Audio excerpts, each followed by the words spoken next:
आप सभी को जय मसीह की। परमेश्वर का धन्यवाद हो इस सुंदर समय के लिए जो उसकी दया, उसकी करुणा, उसके अनुग्रह से उसने हमें दिखाया है।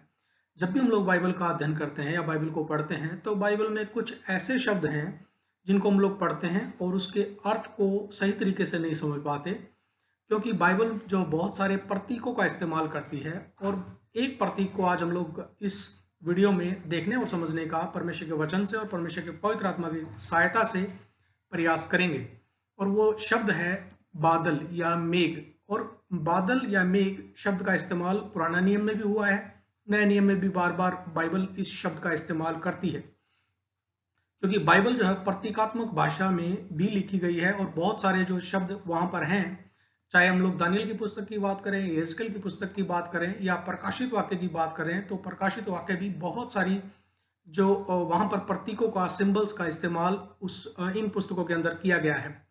तो बादल शब्द का अर्थ बाइबल में अलग अलग जगह पर अलग अलग उसका अर्थ है, लेकिन मुख्य तौर पर बाइबल में जब भी हम बादल शब्द को पढ़ते हैं, देखते हैं, तो उसका अर्थ है परमेश्वर की उपस्थिति को दर्शाना, परमेश्वर की महिमा को प्रकट करना, परमेश्वर के मार्गदर्शन को दिखाना, परमेश्वर के उद्धार या छुटकारे की सामर्थ्य को दिखाना। इन बातों का बाइबल जो है, बाइबल में बादल या मेघ इन बातों को दर्शाते हैं, या इन बातों का प्रतिनिधित्व करने के लिए बादल या मेघ शब्द का बाइबल में इस्तेमाल प्रतीकात्मक रूप में किया गया है।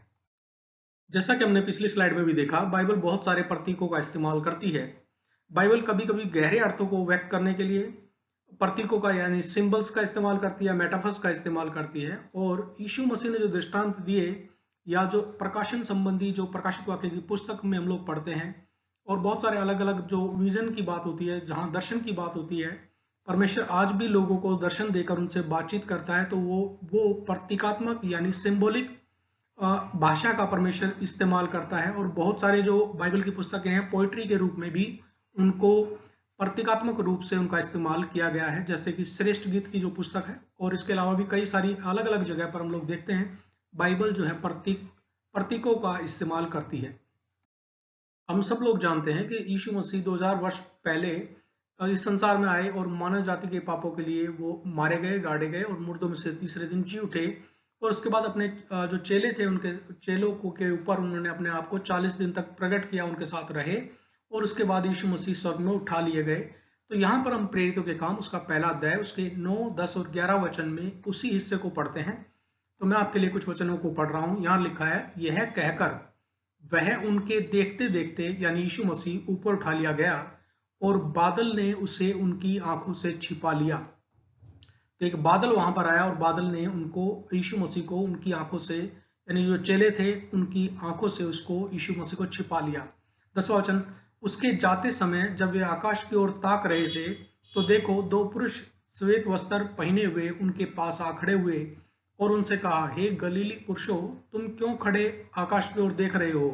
यही यीशु जो तुम्हारे पास से स्वर्ग पर उठा लिया गया है, जिस रीति से तुमने उसे स्वर्ग को जाते देखा है, उसी रीति से वह फिर आएगा। तो हम लोग यहाँ पर इस बात को बहुत ही स्पष्ट तरीके से पढ़ते हैं कि जब यीशु मसीह स्वर्ग में उठा लिया गया तो 2 स्वर्गदूत वहां पर प्रकट हुए और उन्होंने कहा कि जिस तरीके से तुमने यीशु मसीह को स्वर्ग में जाते हुए देखा है, उसी रीति से वह फिर आएगा। तो यहाँ पर बादल शब्द का इस्तेमाल हम लोग देखते हैं कि बादल ने उनको उनकी आंखों से छिपा लिया। तो परमेश्वर का एक वायदा है, परमेश्वर का वादा है कि जिस तरीके से यीशु मसीह स्वर्ग में गया, उसी रीति से यीशु मसीह फिर से बादलों पर आने वाला है।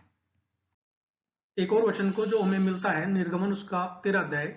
और यहाँ पर हम लोग इस बात बारे में पढ़ते हैं कि जब इजराइल के लोग मिस्र की गुलामी में थे, मिस्र देश में थे, तो परमेश्वर ने मूसा को चुना और मूसा के द्वारा परमेश्वर ने इजराइल को फिरौन की गुलामी से या इजिप्ट से की गुलामी से, मिस्र देश की गुलामी से छुटकारा दिया। और फिरौन की सेना जब उनके पीछे पड़ी थी, जंगल में जब वो जा रहे थे, तो जंगल में अद्भुत रीति से परमेश्वर ने अपने लोगों की अगुवाई की, उनको लेकर परमेश्वर चला।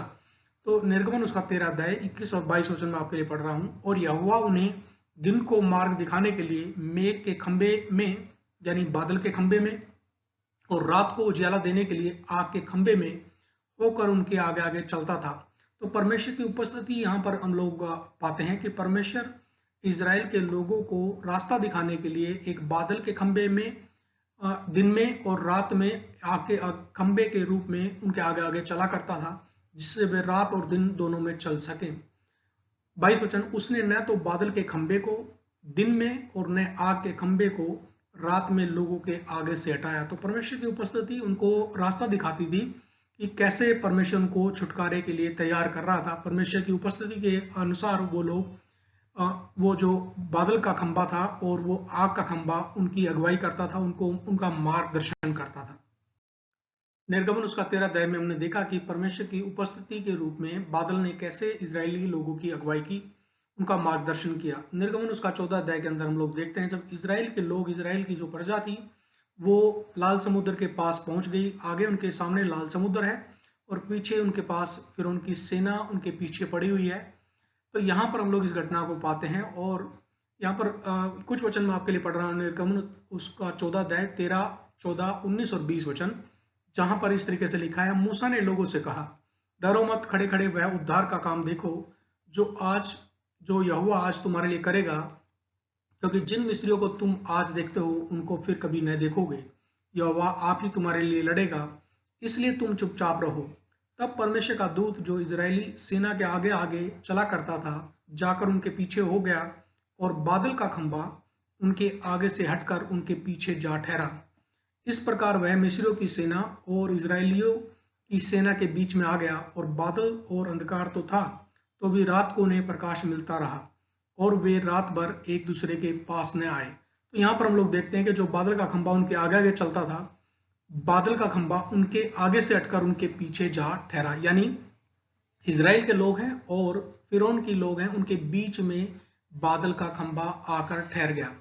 तो यहाँ पर हम लोग इस बात को पाते हैं कि जिस प्रकार परमेश्वर ने मूसा को कहा था कि यहोवा आप ही तुम्हारे लिए लड़ेगा, इसलिए तुम चुपचाप रहो। और हम लोग इस बात को पाते हैं, बाइबल में इस घटना के विषय में बताया गया है कि परमेश्वर ने अद्भुत रीति से लाल समुद्र से अपने लोगों को पार करा दिया और उसी लाल समुद्र में फिरौन और उसकी सारी सेना उस रथों समेत डूबकर मर गई। तो परमेश्वर ने अद्भुत रीति से अपने लोगों को यहाँ पर छुटकारा दिया, और परमेश्वर की उपस्थिति और परमेश्वर के छुटकारे को हम लोग यहाँ पर पाते हैं कि परमेश्वर अपने उपस्थिति के द्वारा कैसे अपने लोगों को छुटकारा देता है। निर्गमन उसका 24 अध्याय, जहां पर हम लोग इस बात को पाते हैं कि परमेश्वर ने मूसा को सीने पर्वत पर बुलाया। यहाँ कुछ वचन मैं आपके लिए पढ़ रहा हूँ। तब यहोवा ने मूसा से कहा, पहाड़ पर मेरे पास चढ़ा और वहीं रहे, और मैं तुझे पत्थर की पटियाएं और अपनी लिखी हुई व्यवस्था और आज्ञा दूंगा कि तू उनको सिखाए, यानी इजरायली लोगों को तू सिखाए। तब मूसा पर्वत पर चढ़ गया और बादल ने पर्वत को छा लिया या ढक लिया। तब यहोवा के तेज ने सीने पर्वत पर निवास किया और वह बादल उस पर 6 दिन तक छाया रहा, और 7वें दिन उसने मूसा को बादल के बीच में से पुकारा। इजराइलियों की दृष्टि में यहोवा का तेज पर्वत की चोटी पर प्रचंड आग के समान दिखाई पड़ता था। तब मूसा बादल के बीच में प्रवेश करके पर्वत पर चढ़ गया, और मूसा पर्वत पर 40 दिन और 40 रात रहा। यहाँ पर हम लोग इस बात को पाते हैं कि परमेश्वर की उपस्थिति के द्वारा उस बादल को परमेश्वर ने ढक लिया, और परमेश्वर ने जो वाचा थी, यानी जो पुराने नियम की वाचा हम लोग देखते हैं, या 10 आज्ञाएं परमेश्वर ने इजरायलियों के लिए अपनी उपस्थिति में मूसा के द्वारा इजराइल के लोगों को दी। पुराने नियम में हमने कुछ वचनों को पढ़ा कि कैसे परमेश्वर की उपस्थिति मूसा के साथ थी और इजरायली लोगों को परमेश्वर ने कैसे उनकी अगुवाई की, उनका मार्गदर्शन किया। नए नियम में भी हम लोग परमेश्वर के वचन में फिर से कुछ बातों को पाते हैं। मत्ती रचित सुसमाचार उसका 17 अध्याय के अंदर हम लोग देखते हैं कि जब यीशु मसीह का रूपांतरण हुआ, रूपांतरण के दौरान एक बादल ने यीशु को घेर लिया।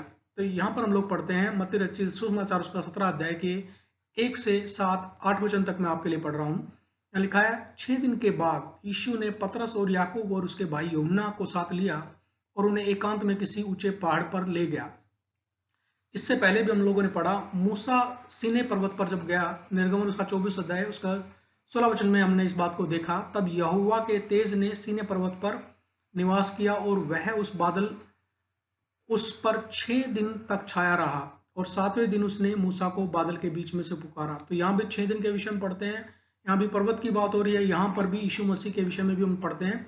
6 दिन के बाद यीशु ने पतरस और याकूब और उसके भाई यूहन्ना को साथ लिया और उन्हें एकांत में किसी ऊंचे पहाड़ पर ले गया। दूसरा वचन, वहां उनके सामने उसका रूपांतरण हुआ और उसका मुंह सूर्य के समान चमका और उसका वस्त्र ज्योति के समान उजला हो गया और मूसा और एलिया उसके साथ बातें करते हुए उन्हें दिखाई दिए। इस पर पतरस ने यीशु से कहा, हे प्रभु, हमारा यहाँ रहना अच्छा है। यदि तेरी इच्छा हो तो मैं यहाँ 3 मंडप बनाऊं, एक तेरे लिए, एक मूसा के लिए और एक एलिया के लिए। वह बोल ही रहा था कि एक उजले बादल ने उन्हें छा लिया, यानी उनको ढक लिया, और उस बादल में से यह शब्द निकला, यह मेरा प्रिय पुत्र है जिससे मैं प्रसन्न हूँ, इसकी सुनो। चेले यह सुनकर मुंह के बल गिर गए और अत्यंत डर गए। यीशु ने पास आकर उन्हें छुआ और कहा, उठो, डरो मत। तब उन्होंने अपनी आंखें उठाई और यीशु को छोड़ और किसी को न देखा। तो यहाँ पर हम लोग फिर से देखते हैं, नए नियम में भी बादल के रूप में परमेश्वर की उपस्थिति, परमेश्वर की डिवाइन प्रेजेंस वहां पर हम लोग उतरते हुए देखते हैं, जिसके द्वारा परमेश्वर जो है अपने आप को प्रकट करता है, यीशु मसीह के ऊपर प्रकट करता है और जो उसके चेले थे उनके ऊपर भी अपने आप को प्रकट करता है। प्रेरित पौलुस भी पहला थिस्सलुनीकियों को 4 अध्याय उसके 16-17 वचन में फिर से बादल शब्द का इस्तेमाल करता है। आप में से कुछ लोग सोच रहे होंगे कि मैं बादल के विषय में आप लोगों को इस प्रतीक के रूप में क्यों बता रहा हूं। तो यहाँ पर बताया गया है, इस बात का उत्तर आपको यहाँ पर मिल जाएगा। यीशु का पुनर्आगमन, यीशु मसीह का दोबारा जो आगमन होने वाला है, जो मसीह लोगों को, कलीसिया को जब यीशु मसीह लेकर जाएगा, तो वहां लिखा है 16 वचन, क्योंकि प्रभु आप ही स्वर्ग से उतरेगा, उस समय ललकार और प्रधान दूत का शब्द सुनाई देगा और परमेश्वर की तुरही फूंकी जाएगी और जो मसीह में मरे हैं वे पहले जी उठेंगे। तब हम जो जीवित और बचे रहेंगे उनके साथ बादलों पर उठा लिए जाएंगे कि हवा में प्रभु से मिले और इस रीति से हम सदा प्रभु के साथ रहेंगे। तो यीशु मसीह के विषय में हमने पढ़ा प्रेरितों के काम उसका पहला अध्याय के अंदर कि यीशु मसीह बादलों ने उसको ढांप लिया और यीशु मसीह स्वर्ग में उठा लिया गया था। और यीशु मसीह फिर से क्या करने वाला है, वापस आने वाला है, बादलों पर हम लोग उठा लिए जाएंगे। तो हमारी आशा है यीशु मसीह।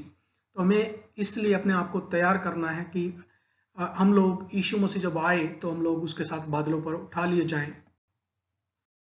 प्रकाशित वाक्य के अंदर भी यूहन्ना के द्वारा परमेश्वर के पवित्र आत्मा ने लिखवा दिया। प्रकाशित वाक्य उसका पहला अध्याय 7 वचन, देखो वह बादलों के साथ आने वाला है और हर एक आंख उससे देखेगी, वरन जिन्होंने उसे भेदा था वे भी उसे देखेंगे और पृथ्वी के सारे कुल उसके कारण छाती पीटेंगे। हाँ, आमीन। प्रभु परमेश्वर जो है और जो था और जो आने वाला है, जो सर्वशक्तिमान है, यह कहता है, मैं ही अल्फा और ओमेगा हूं। तो यीशु मसीह वापस अपने लोगों को बादलों पर लेकर जाने वाला है, वो आने वाला है और इसके लिए यीशु मसीह जल्द आ रहा है। और इसलिए हम लोग भी कहते हैं मारानाथा, यानी यीशु मसीह तू शीघ्र आ या जल्दी आ। प्रकाशित वाक्य उसका पहला अध्याय 7 वचन, जैसा हमने पहली स्लाइड में भी देखा, देखो वह बादलों के साथ आने वाला है और हर एक आंख उसे देखेगी। मसीह की वापसी के इस दर्शन में बादल जो है उसके रॉयल यानी शाही और दिव्य यानी डिवाइन आगमन का प्रतिनिधित्व करते हैं। ये पद दिखाते हैं कि कैसे बाइबल में बादल अक्सर परमेश्वर के अधिकार को दिखाता है, उसके मार्गदर्शन को दिखाता है और भविष्य की जो भविष्यवाणी को बादल के रूप में दर्शाया गया है। परमेश्वर आपको और आपके परिवार को बहुतायत से आशीष दे। God bless you.